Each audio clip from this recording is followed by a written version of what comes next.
Hello friends, ടൈപ്പ്സ്ക്രിപ്റ്റിലെ function കറിയിങ് രണ്ട് രീതിയിൽ നമുക്ക് ചെയ്യാം. ഒന്ന് ക്ലോഷേഴ്സ് വെച്ചും മറ്റൊന്ന് ബൈൻഡ് ഫംഗ്ഷൻ വെച്ചും. നമുക്കത് രണ്ട് എക്സാമ്പിൾ വെച്ചിട്ടാണ് പഠിക്കാം.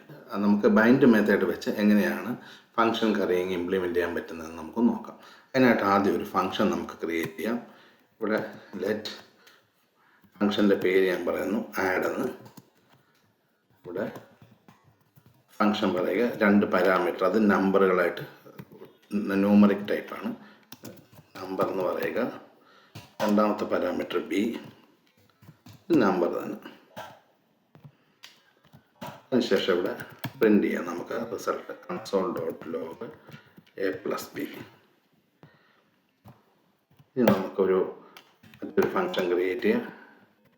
ആഡ് ടു നംസ് എന്നുണ്ട്. ആഡ് ഫംഗ്ഷൻ നമുക്കൊന്ന് ബൈൻഡ് കോൾ ചെയ്യാം. ആദ്യം ഇവിടെ ദിസ് പറയുക, ഫസ്റ്റ് പാരാമീറ്റർ പറയുക. ഇവിടെ ഞാൻ 30 പറയുന്നു. ഇനി നമുക്ക് ആഡ് ഫംഗ്ഷനെ നമുക്കൊന്ന് കോൾ ചെയ്യാം. ഇവിടെ നമ്മൾ ക്രിയേറ്റ് ചെയ്തു, ആഡ് ഡോട്ട് ബൈൻഡ് വെച്ച് നമ്മൾ ആഡ് ടു നംസ് എന്ന് പറഞ്ഞ ഫംഗ്ഷൻ ക്രിയേറ്റ് ചെയ്തു. നമുക്ക് ഇനി ഇതിനെ ഒന്ന് കോൾ ചെയ്യാം. ആഡ് ടു നംസ് പറയുക, സെക്കൻഡ് പാരാമീറ്റർ പറയുക. ഞാനിപ്പോൾ സെക്കൻഡ് പാരാമീറ്റർ ഞാൻ 50 ആണ് പറയുന്നത്. അത് വെച്ചിട്ട് ഞാനിത് കോൾ ചെയ്തു. ഇത് സേവ് ചെയ്യുക. നമുക്കൊന്ന് കമ്പൈൽ ചെയ്ത് റൺ ചെയ്യാം. കമ്പൈൽ ചെയ്യാൻ PSC, ഫയലിൻ്റെ പേര് currying.ts. ഓക്കെ, എററൊന്നുമില്ല. നമുക്കിനി റൺ ചെയ്യാൻ നോഡ് currying.js. സോ നമുക്കിത് 80 കിട്ടിയിട്ടുണ്ട്. 50 + 30 80 ആണ്. അപ്പോൾ നമ്മൾ പഠിച്ചത് നമുക്ക് ബൈൻഡ് മെത്തേഡ് വെച്ചിട്ടുള്ള ഫംഗ്ഷൻ കറിയിങ് ആണ്. അടുത്ത നമ്മൾ പഠിക്കുന്നത് ക്ലോഷർ വെച്ചിട്ടാണ്. അതിന് നമുക്ക് ക്ലോഷർ എന്താണെന്ന് പറയാം. ക്ലോഷർ എന്ന് പറഞ്ഞു കഴിഞ്ഞാൽ ഒരു ഫംഗ്ഷൻ തന്നെയാണ്. അതിന് പേരൻ്റ് സ്കോപ്പ് ആക്സസ് ചെയ്യാൻ പറ്റും. കറിയിങ് ബേസിക്കലി നമ്മൾ ഒരു ഫംഗ്ഷന് മൾട്ടിപ്പിൾ പാരാമീറ്റർ പാസ് ചെയ്യുന്നത്, അതിനെ സ്പ്ലിറ്റ് ചെയ്ത് ചെറിയ അതായത് സിംഗിൾ ആർഗ്യുമെൻറ്റ് പാസ് ചെയ്തിട്ടുള്ള ഫംഗ്ഷൻ കോഡുകളാക്കി മാറ്റുന്നതാണ് നമ്മൾ ഈ ഫംഗ്ഷൻ കറിയിങ് എന്ന് പറയുന്നത്. അപ്പോൾ നമുക്ക് നേരെ ക്ലോഷർ വെച്ചിട്ടുള്ള ഫംഗ്ഷൻ കറിയിങ് ഒന്ന് പഠിക്കാം.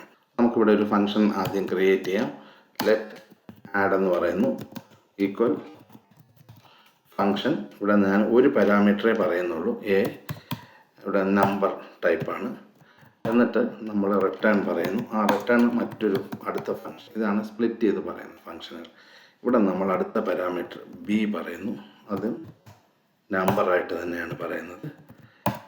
ഇനി ഇവിടെ നമുക്ക് console.log പ്രിൻ്റ് ചെയ്യാൻ റിസൾട്ട് a+b. ഇവിടെ നമുക്ക് കാണാം നമ്മളുടെ ബി ഫംഗ്ഷൻ എന്നുള്ള പറഞ്ഞിരിക്കുന്ന റിട്ടേൺ ഫംഗ്ഷനകത്ത് ബി ഉണ്ട്. നമുക്കിത് പേരൻറ്റിലാണ് എ എന്ന് പറഞ്ഞ ഒരു ആർഗ്യുമെൻറ്റ് വന്നിരിക്കുന്നത്. നമുക്ക് അതിനെ ഇവിടെ ആക്സസ് ചെയ്യാൻ പറ്റും. സോ ഇതാണ് ക്ലോഷർ എന്ന് ഉദ്ദേശിക്കുന്നത്. ഇനി നമുക്കതൊന്ന് കോൾ ചെയ്യാം. കോൾ ചെയ്യുമ്പം ഒരു പ്രത്യേക രീതിയിലാണ് കോൾ ചെയ്യുന്നത്. ഇവിടെ നമ്മൾ ആഡ് പറയുക, ആദ്യത്തെ പാരാമീറ്റർ പറയുക, ഇവിടെ രണ്ടാമത്തെ പാരാമീറ്റർ. ഈ ഒരു രീതിയിലാണ് നമ്മൾ കോൾ ചെയ്യുന്നത്. നമുക്കൊന്ന് സേവ് ചെയ്യാം. എന്നിട്ട് നമുക്ക് ഒന്ന് കമ്പൈൽ ചെയ്യാം. എററൊന്നുമില്ല. ഇനി ഒന്ന് റൺ ചെയ്യാം. അപ്പം നമുക്ക് കാണാം 10 + 20 30 എന്ന് കിട്ടിയിട്ടുണ്ട്. അപ്പോൾ ഇതാണ് രണ്ടാമത്തെ രീതി, ക്ലോഷേഴ്സ് വെച്ചിട്ടുള്ള. ആദ്യത്തെ രീതി ബൈൻഡ് മെത്തേഡ് വെച്ചിട്ടുള്ള. വീഡിയോ നിങ്ങൾക്ക് ഇഷ്ടമായെന്ന് വിചാരിക്കുന്നു. വീഡിയോ ഇഷ്ടപ്പെട്ട വീഡിയോ ലൈക്ക് ചെയ്യുക, ചാനൽ സബ്സ്ക്രൈബ് ചെയ്യുക. Thank you.